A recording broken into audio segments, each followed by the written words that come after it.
설교 제목 다 같이 한번 크게 읽겠습니다. 시작. 교회 안과 밖. 네, 교회 안과 밖. 여러분은 교회 안에 있습니까? 교회 밖에 있습니까? 교회 안. 안에 있죠. 교회 안과 밖은 분명한 경계선이 있습니다. 말씀을 듣고 언약을 맺은 사람과 아닌 사람으로 구분됩니다. 그래서 교회 안에 있다는 것은 언약 안에 있다는 말입니다. 어떻게 교회 안으로 들어옵니까? 세례받아야 교회 안으로 들어올 수 있습니다. 하나님을, 삼위 하나님을 나의 하나님으로, 예수 그리스도를 구주로 고백한 사람들이 교회 안의 사람입니다.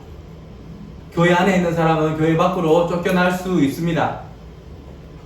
그 열쇠를, 그 권위를 교회에도 주셨습니다. 더 구체적으로 말하면 목사, 당회에 그 권위를 주셨습니다. 도저히 이 사람은 예수 믿는 것 같지 않다. 그래서 쫓아내야 됩니다. 그것을 권징이라고 합니다.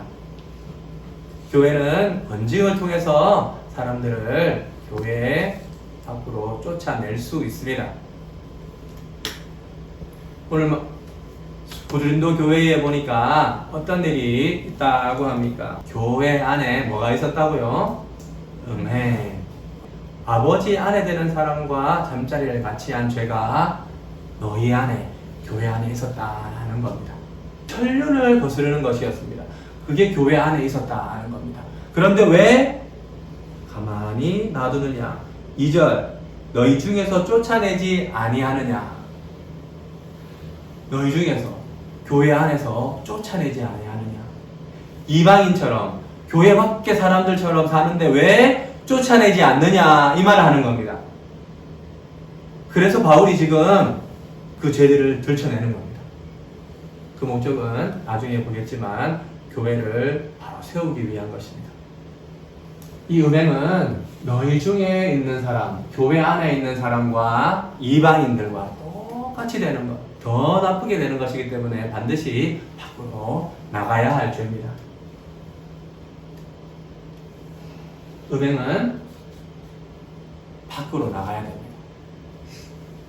음행만 나갈 수가 없죠. 음행을 쫓아내려면 어떻게 해야 됩니까? 사람을 쫓아내야 됩니다. 그래서 바울은 지금 3절에 보니까 이미 판단하였노라. 이미 심판했다는 말입니다. 바울은 고린도 교회 성도 안에 있지 않지만 사도이기 때문에 예수님의 권위로서 모든 교회를 판단하고 쫓아낼 수 있는, 권징할 수 있는 권위가 있었습니다. 몸은 떠나 있지만 영으로는 함께한다.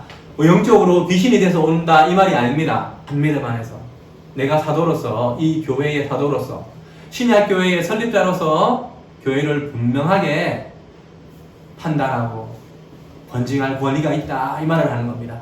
그래서 내 판단은 이미 그 사람 쫓아내야 된다. 왜 쫓아내지 않느냐라고 지금 이야기를 하고 있는 겁니다. 그래서 13절에 보면 내쫓으라. 제일 마지막 말이 그겁니다. 내쫓으라. 목사가 성도들 내쫓으래요. 왜 그렇습니까?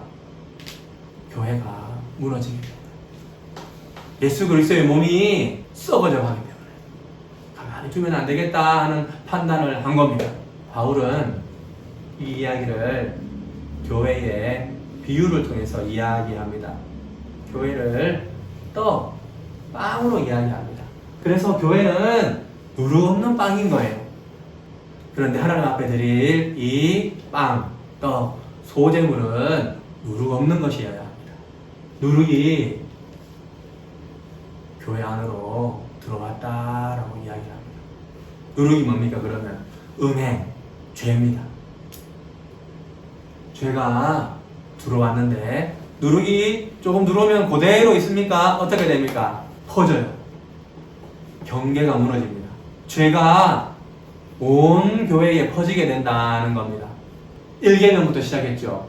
에고 에이미, 나는 나다 하는 이 1계명이 어떻게 연결이 됐습니까? 7계명으로 연결됐죠.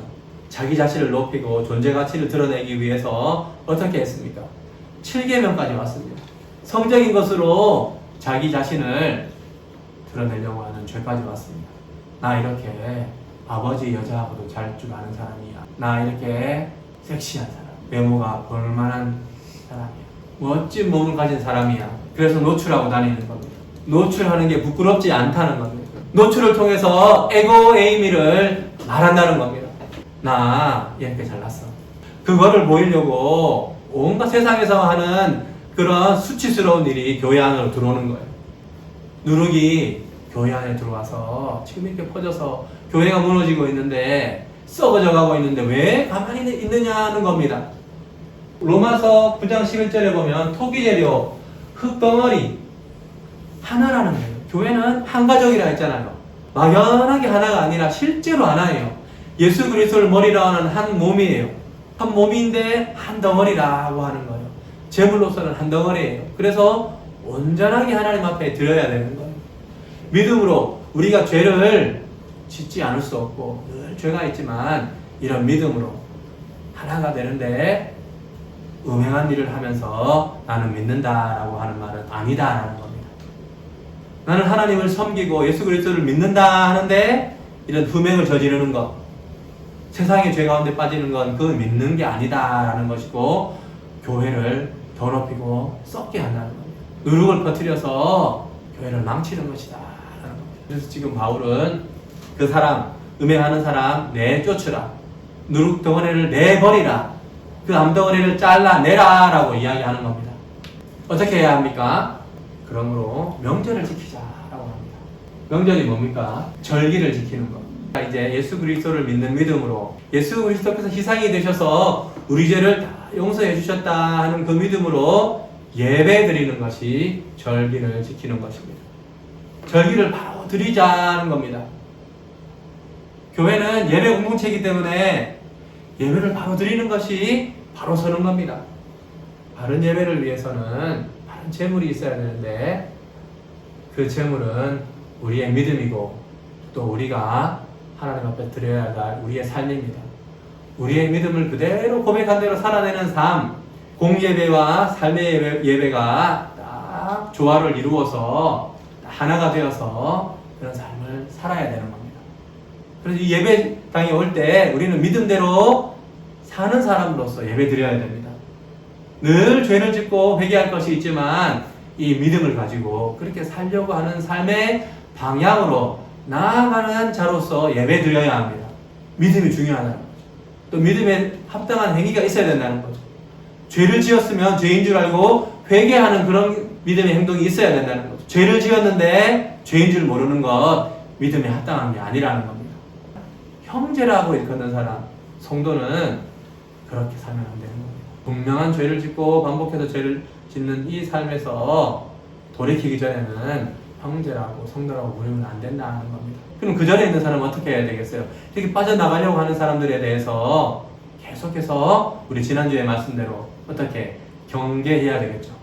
그래서 교회에 분명한 그 경계선, 교회 안과 밖에 경계선이 있는데 이 선을 명하게 나갈 수도 있고 들어갈 수도 있다는 걸 분명히 알아야 되고, 밖으로 나가려고 하는 사람들을 경계해야 되고, 밖에 사람처럼 사는 사람은 내쫓아야 된다 이 말입니다. 그래서 교회 밖에 있는 사람들처럼 이 죄된 삶이 확고해져 버리고 그렇게 다 고정되어 있는 사람들은 밖으로 나가야 한다는 겁니다. 그래서 명절을 지키자, 바른 예배를 드리자. 그래서 어떻게 합니까? 누룩을 내버리라. 여기 보니까 악하고 음란한 누룩이다 라고 합니다. 8절에 악한 거, 악의에 차는, 음행하는 똑같은 단어입니다. 이런 죄들은 누룩을 내버려야 됩니다. 그래야 어떻게 됩니까? 교회가 바르게 회복이 되는 거죠. 바르게 서는 거죠. 그래서 바른 예배를 드리는 공동체로서 하나님 앞에 드려야 될 떡덩어리로서 이 누룩을 도려내야 합니다. 그것이 하나님의 교회를 세우는 것입니다. 이 과정 가운데 많은 기도와 특별히 하나님의 사랑으로 이 영혼을 돌이키려고 하는 그런 마음이 있어야 되겠습니다. 그래서 지난주 말씀해 보니까 원수를 대하듯이 그런 마음이 아니라 사랑하는 자녀같이 권한다고 했습니다. 사랑하는 형제같이 바른 길 가기를 바라는 마음, 복된 길로 인도하려는 마음으로 권해야 합니다. 이거 안 하면 교회가 무너집니다. 썩습니다. 교회는 생명체이기 때문에 가만히 있지 않습니다. 계속 움직입니다. 그래서 교회는 바른 방향으로, 하나님 원하시는 방향으로 계속해서 개혁되어야 합니다. 말씀으로 거룩한 삶을 살도록, 거룩함이 무엇인지를 배워야 되고 거룩하게 살도록 경계받고 권면받아야 합니다. 형제끼리 권면해야 됩니다. 안 그러면 교회는 분명 썩어집니다. 그래서 우리는 하나님 앞에 예배 공동체로서 하나님 앞에 바른 예배를 드려야 됩니다. 바른 명제를 지켜야 됩니다. 순전함과 진실함의 떡으로 예배를 드리는 공동체가 되어야 됩니다. 순전함과 진실함이 어떤 것입니까? 순전함과 진실함의 떡으로 예배를 드려야 되는데, 명제를 지킨다는 말은 예배를 드린다는 말. 예배 공동체이기 때문에 바른 예배를 드리는 것이 교회를 세우는 것입니다. 예배가 개혁되어야 합니다. 예배 가운데 바른 말씀이 선포되고 또 그 말씀 앞에 한 믿음으로 아멘 해야 합니다. 순전함과 진실의 떡으로 예배 드린다는 것은 신실함과 진리의 떡, 하나님의 그 말씀의 그 신실함을 믿고 받아들여서 그 믿음으로 예배를 드려야 합니다. 그리고 들은 자는 말씀에 순종해야 합니다. 말씀에 순종하는 삶을 통해서 우리는 믿음이 있다라는 걸 드러내야 됩니다. 무엇을 하는 것과 하지 않는 것을 잘 지키려고 노력해야 됩니다. 그것을 어긴 것에 대해서 철저하게 하나님의 말씀에 의해서 회개하고 돌아보고 삶의 변화가 있어야 됩니다. 나는 예수 믿습니다 라는 말 속에는 이러한 것이 포함되어 있습니다. 내 삶을 드리겠다. 예수 그리스도의 몸으로서 또 우리 모두는 한 덩어리의 떡으로서 하나님께 드려져야 되겠다 하는 그러한 확신과 실천이 있어야 됩니다. 우리 삶의 지금 현장에서 자신의 위치에서 좀 거룩해지기 위해서 말씀으로 죄를 뉘우치고 회복하는, 회개하는 삶을 살아야 된다 이 말입니다. 그래서 오늘 교회에 와서 십계명을 읽고 자신의 죄를 깨달은 것, 또 회개한 것, 말씀을 통해 또 깨달은 것은 내일부터의 삶, 예배 이후의 삶에서 변화가 있어야 됩니다. 변화하려고 노력해야 됩니다. 그걸 위해 기도해야 됩니다. 에고에이미를 보여주려는 그런 삶을 위해서 기도하는 것, 불신앙입니다.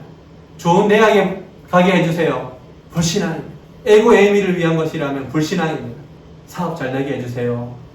존재감을 높이고 떵떵거리고 갑질하려는 마음이 속에 있으면서 하는 기도는 불신앙입니다. 내가 내 삶을, 내 전 존재를 하나님 앞에 드리려고 하는 마음으로 필요한 것들, 이러한 양식을 강구하는 것이 믿음입니다. 그래서 좋은 대학 가기 위해서 먼저 고민하고 수능 잘 치기 위해서 노력하는 것이 아니라 내가 왜 공부해야 되는가, 왜 피아노 치고 왜 미술을 해야 되는가 하는 걸 끊임없이 고민해야 됩니다. 내가 이걸 하는 과정 가운데 과연 하나님 말씀대로 원리를 적용하고 있는가 하는 것을 계속해서 돌아봐야 됩니다. 사업하는 것도 마찬가지입니다. 내게 맡겨주신 영혼들을 위해서 이것들을 하고 있는가. 끊임없이 올라오는 에고에이미의 마음, 이걸 통해서 존재감을 느끼고 내가 편안한 삶을 살고자 하는 마음을 들춰내고 말씀으로 돌아보고 돌아서야 됩니다. 마음속을 돌아보면 그게 계속 일어나잖아요. 나는 나다 하고 싶은 그런 마음을 계속 그런 마음을 드러내고 싶잖아요. 예배에 와서 이게 잘못됐다라는 걸 서로 확인하고 권면해야 된다는 겁니다. 목사의 말을 통해서 그걸 들어야 됩니다. 에고에이미는 죄다. 에고에이미는 언제 쓰느냐? 에고에이미, 나는 나다. 나는 죄인이다. 바울이 말했듯이 나는 죄인 중에 괴수다 라고 한테 쓰는 겁니다. 그래서 바울은 이 에고에이미를 가지고 계속해서 말하는 겁니다. 너희 마음속에 있는 걸 보라. 그 존재감을 드러내려고 하는 그 세상의 메시지에 물들어서 너희 삶이 지금 하나님을 대적하고 십자가의 길을 역행하고 있다는 걸 보라는 겁니다. 그래서 그걸 위해서는 회개하고 바른 예배를 드려야 됩니다. 하나님만 받으시는 예배, 먼저 공예배가 그런 예배가 되어야 합니다. 하나님만 받으시는 예배, 살아계신 하나님 앞에 드리는 예배가 되어야 합니다. 그리고 여기서 회개하고 내 삶의 예배가 이 말씀의 근거에서 거룩하게 바뀌어져야 됩니다. 거룩하게 바뀌어지고 십자가의 길을 걷고 낮아지는 삶을 살고 이 땅에 집착하지 아니하고 다시 오실 예수 그리스도를 기대하는 마음으로 좀 낮아지고 자신을 부인해야 한다는 것을 이야기하고 있습니다. 그런 면에서 바울은 로마서 12장 1, 2절을 통해서 성도들에게 권면하고 있습니다. 자, 읽어봅시다. 시작. 그러므로 그들아 내가 하나님의 모든 자비하심으로 너희를 권하노니 너희 몸을 하나님이 기뻐하시는 거룩한 선제물로 드리라. 이는 너희가 드릴 영적 예배니라. 너희는 이 세대를 본받지 말고 오직 마음을 새롭게 함으로 변화를 받아 하나님의 선하시고 기뻐하시고 온전하신 뜻이 무엇인지 분별하도록 하라. 아멘. 오늘 삼위 하나님께서 우리를 부르셔서 우리에게 말씀하셨습니다. 너희는 교회 안에 있는 사람이다. 교회 안에 있는 성도고 하나의 떡덩어리다. 한 믿음 안에서 거룩한 새로운 떡덩어리로서 나 자신에게 나에게 바치라 라고 하나님께서 오늘 말씀하셨습니다. 여러분 이 말씀을 삶에 잘 적용하시기 바랍니다. 그래서 내가 거룩한 새로운 떡덩어리로서 어떻게 하나님 앞에 드려져야 할지를 고민하시기 바랍니다. 십자가의 믿음, 예수 그리스도를 믿는 믿음에 굳게 서시기 바랍니다. 그리고 우리에게 주신 이 십계명의 말씀을 믿음으로 지키려고 애쓰시기 바랍니다. 자기 자신을 산제물로 드리려고 힘쓰시기 바랍니다. 우리 힘으로 할 수 없다는 것 철저하게 인정하고 기도하면서 성령님 의지해서 거룩하게 사시기 바랍니다. 행동하시기 바랍니다. 말하시기 바랍니다. 그것이 행복한 삶입니다. 그것이 하나님께서 인간을 창조하신 가장 행복한 삶입니다. 교회 안에 계신 여러분, 그런 행복으로 초대받은 여러분, 행복하게 사시기 바랍니다. 그래서 여러분 삶 가운데 풍성한 열매 맺어지고 여러분들이 하나님 앞에 연락되는 새로운 떡덩어리가 되시기를 바랍니다. 아멘. 아멘.